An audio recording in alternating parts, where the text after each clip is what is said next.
മതാതീത ആത്മീയത പുതിയ തലമുറയിൽ എന്ന വിഷയത്തെക്കുറിച്ച് സംസാരിക്കാൻ സ്വാമി രാജവൈദ്യൻ മോഹൻലാൽജിയെ ഞാൻ ക്ഷണിക്കുന്നു. അദ്ദേഹം നല്ലൊരു ആത്മീയ പ്രഭാഷകനാണ്, പിന്നെ സിദ്ധ വൈദ്യനാണ്. അപ്പോൾ ആദരവോടുകൂടെ അദ്ദേഹത്തെ ക്ഷണിക്കുന്നു. എൻ്റെ മുന്നിൽ ഈ സമ്മേളനത്തിൻ്റെ ഭാഗമായി എത്തിച്ചേർന്നിട്ടുള്ള സംപൂജ്യ സ്വാമിമാർ, ഗുരുക്കന്മാർ, എല്ലാ മഹാത്മാക്കൾക്കും എൻ്റെ വിനീത പ്രണാമം. ഇന്നിവിടെ ആദരണീയനായിട്ടുള്ള ഫാദർ മനോജ് ഗുരുജി, കുറേ കാലമായിട്ട് അദ്ദേഹത്തെ കാണുവാനും പരിചയപ്പെടാനും അദ്ദേഹത്തിൻ്റെ വാക്കുകളൊക്കെ ശ്രവിക്കുവാനൊക്കെ ഭാഗ്യമുണ്ടായിട്ടുണ്ട്. ഒരു വലിയ ആശയത്തെ, സത്യത്തിൻ്റെ ആശയം, എന്താണോ സത്യം, സത്ത് ഭാവമായിട്ടുള്ളത് സത്യം. സത്തെന്നാൽ ത്രികാലങ്ങളിലും മാറ്റമില്ലാതെ നിലനിൽക്കുന്നത്, സത്ത് ഭാവമായിട്ടുള്ളത് എന്തോ അത് സത്യം എന്ന് വെച്ചാൽ സത്യത്തിന് ഒരിക്കലും മാറ്റമുണ്ടാവില്ല. മാറ്റമുണ്ടാകുന്നത് മിഥ്യയാണ്. അതാണ് ബ്രഹ്മം സത്യം, ജഗത് മിഥ്യ. ജഗത്തിലെ എല്ലാറ്റിനും മാറ്റമുണ്ടായിക്കൊണ്ടിരിക്കും. മിഥ്യ എന്നാൽ ഇല്ലാത്തതെന്നല്ല അർത്ഥം, മാറിക്കൊണ്ടേയിരിക്കുന്നതാണ് മിഥ്യ. ബ്രഹ്മം അത് മാത്രമേ സത്യമായിട്ടുള്ളൂ. കാരണം അത് ഉണ്ടായതല്ല, അതെന്നും ഉണ്ടായിരുന്നു, ഇന്നുമുണ്ട്, നാളെയുമുണ്ട്. ത്രികാലങ്ങളിലും നിലനിൽക്കുന്നത് എന്തോ അത് സത്യം, അത് ഉണ്മ, അത് ബ്രഹ്മം. ബാക്കിയെല്ലാം മായയാണ്.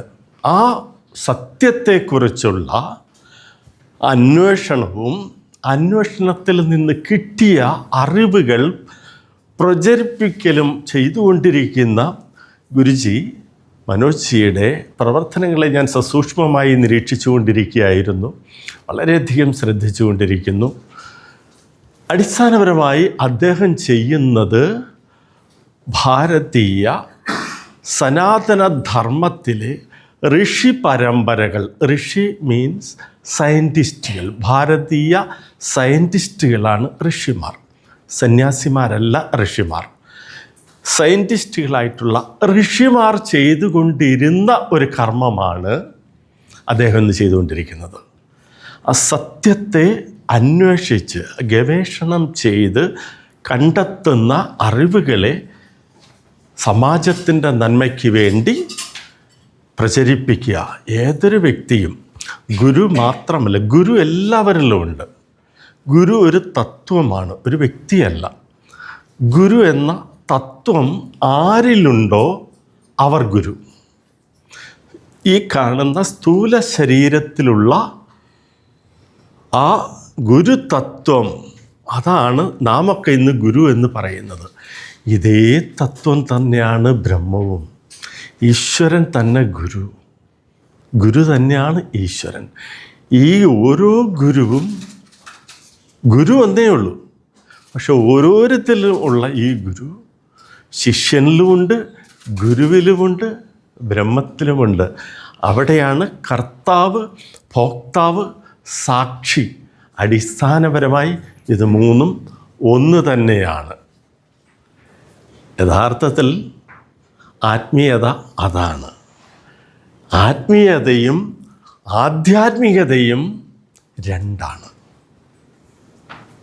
ഒന്നുകൂടെ പറയുന്നു, ആധ്യാത്മികതയും ആത്മീയതയും ഒന്നല്ല, രണ്ടാണ്. ആധ്യാത്മികത ഈ വ്യാവഹാരിക ലോകത്തുള്ളതാണ്, ജഗത്തിലുള്ളതാണ്. ബാഹ്യമായി ഈ ശരീരവും ഈ ശരീരത്തിന് പുറത്തുള്ളതും ആണ് ആത്മീയത. ആത്മീയതയുടെ ഭാഗമാണ് മതം, മതത്തിൻ്റെ ഭാഗമാണ് ആത്മീയത. ആത്മീയത എന്നാൽ ഇതിൽ നിന്ന് വ്യത്യസ്തമായി ഓരോരുത്തരുടെയും ഉള്ളിലുള്ള ആത്മാ, ഞാൻ, അഹം, അതിനെക്കുറിച്ചുള്ള അന്വേഷണമാണ് ആത്മീയത. അതിനു മുൻപുള്ള പ്രൈമറി പഠനങ്ങളൊക്കെയാണ് അച്ചടക്കം, ജീവിതത്തിലെ വ്യാവഹാരിക ലോകത്തിൻ്റെ അച്ചടക്കത്തിന് വേണ്ടിയുള്ള പദ്ധതികളാണ് ആത്മീയ വ്യവസ്ഥകളെല്ലാം. ഈ ആധ്യാത്മികതയിൽ പെടുന്നതാണ് മതം, ജാതി, കുലം, ഗോത്രം, വർണ്ണം. ഇതെല്ലാം ആത്മീയതയ്ക്ക് പുറത്തുള്ളതാണ്. ഇതിനെയൊക്കെ വിട്ട് ത്യജിച്ച് വിരക്തി വന്നാൽ മാത്രമേ ആത്മീയത തെളിഞ്ഞു വരൂ. വ്യാവഹാരിക ലോകത്ത് അല്ലെങ്കിൽ ആധ്യാത്മിക ലോകത്ത് വിരാജിക്കുന്ന ഒരാൾക്ക് ആത്മീയ അനുഭൂതി ഉണ്ടാവില്ല. ഉറപ്പിച്ച് പറയാണ്. പുസ്തകങ്ങളിലൂടെയും കേട്ടറിഞ്ഞതുമല്ല ആത്മീയത. ആത്മീയത അനുഭവിച്ചറിയാനുള്ളതാണ്, അനുഭൂതിയാണ് ആത്മീയത. ആധ്യാത്മികത അനുഭൂതിയല്ല, അത് ബാഹ്യമായിട്ടുള്ള അറിവുകളാണ്. എല്ലാ മതങ്ങളും പറയുന്നത് ആധ്യാത്മികതയാണ്. ഈ ആത്മീയത, അതായത് ഞാൻ ആര് എന്ന അന്വേഷണമാണ് ആത്മീയത. ആ ഞാൻ ആര് എന്ന് അന്വേഷിക്കണമെങ്കിൽ പലതും ഒന്നൊന്നായി ത്യജിക്കണം. ശ്രീനാരായണ ഗുരു പറഞ്ഞിട്ടുള്ളത് അതാണ്. ഒന്നൊന്നായി എണ്ണി എണ്ണി തൊട്ടെണ്ണും പൊരുളൊടുങ്ങിയാൽ നേതി ന ഇതി. ഇതല്ല ഒന്നൊന്നായി ഞാൻ തേടുന്നത് ഇതല്ല. ഇങ്ങനെ ഒന്നൊന്നായി ത്യജിച്ച് ഇനി ഒന്നും ഉപേക്ഷിക്കാനില്ലാതെ വരുമ്പോഴെന്ത്? അതാണ് ആത്മാ. ആ അന്വേഷണത്തിൽ ആദ്യം നമ്മൾ ത്യജിച്ചു വരുന്നത് ഇന്ദ്രിയ വിഷയങ്ങളാണ്. കണ്ണ്, മൂക്ക്, നാക്ക്, ത്വക്ക്, ചെവി. ഈ ജ്ഞാനേന്ദ്രിയങ്ങൾ കൊണ്ട് അറിയുന്ന വിഷയങ്ങളിൽ നിന്ന് വിരക്തിയുണ്ടാവണം. പ്രത്യാഹാരം എന്ന് പറയും. പ്രത്യാഹാരം സംഭവിക്കാത്ത ഒരാൾക്ക് ആത്മാവിനെ അറിയില്ല.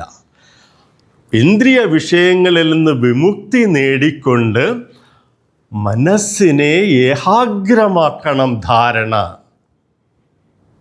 അതിനെ ധാരണ എന്ന് പറയും. മനസ്സിനെ ഏകാഗ്രമാക്കുന്നതിനെ ധാരണ. ആ ധാരണയിൽ ഉറപ്പിച്ച് നിർത്തണമെങ്കിൽ ഇന്ദ്രിയ വിഷയങ്ങളിലേക്ക് പോകരുത്. അതിനെയൊക്കെ ത്യജിച്ചാൽ മാത്രം മനസ്സ് ഉറച്ചു നിൽക്കും. ഉറച്ച മനസ്സിനെ ധ്യാനം ചെയ്യാൻ കഴിയും. ഏകാഗ്രമാകാത്ത മനസ്സിന് ധ്യാനം ചെയ്യാൻ കഴിയില്ല. പക്ഷെ നമ്മളെല്ലാം കേട്ടിട്ടുണ്ട്, ധ്യാനത്തിന് പോകുന്നു അല്ലേ? എങ്ങനെ? കണ്ണടച്ചിരിക്കും, മനസ്സ് ഇങ്ങനെ പലയിടത്തും പോകും. അതിനല്ല, ധ്യാനത്തിന് തന്നെ പല ലെവൽസ് ഉണ്ട്. ഏകാഗ്ര ചിത്തത്തിന് മാത്രമേ ധ്യാനം ചെയ്യാൻ കഴിയൂ. ധ്യാനത്തിൻ്റെ പൂർണ്ണതയിലാണ് നമുക്ക് ഈ ഞാൻ തഥാ ദ്രഷ്ടുസ്വരൂപേ അവസ്ഥാനം. അപ്പോൾ ദ്രഷ്ടാവിൻ്റെ സ്വരൂപത്തിലായിരിക്കും ഞാൻ. എന്ന് വെച്ചാൽ ദ്രഷ്ടാവ് എന്നാൽ സച്ചിദാനന്ദമാണ്.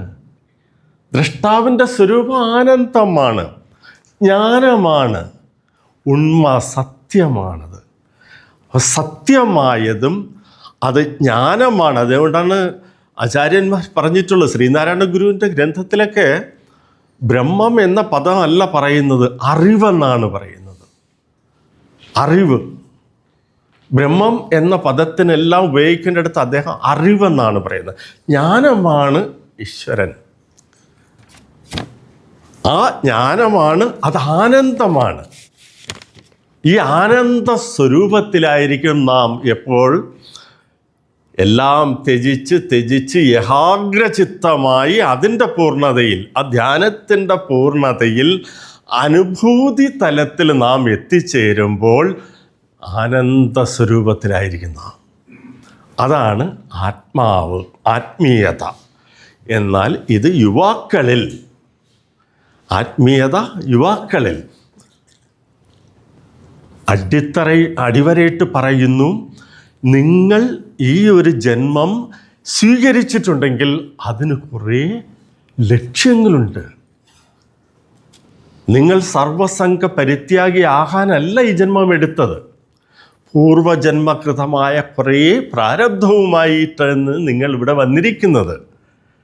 ആ പ്രാരബ്ധം അനുഭവിക്കുന്നതോടൊപ്പം സത്കർമ്മങ്ങൾ ചെയ്യുന്നതിന് വേണ്ടിയാണ്.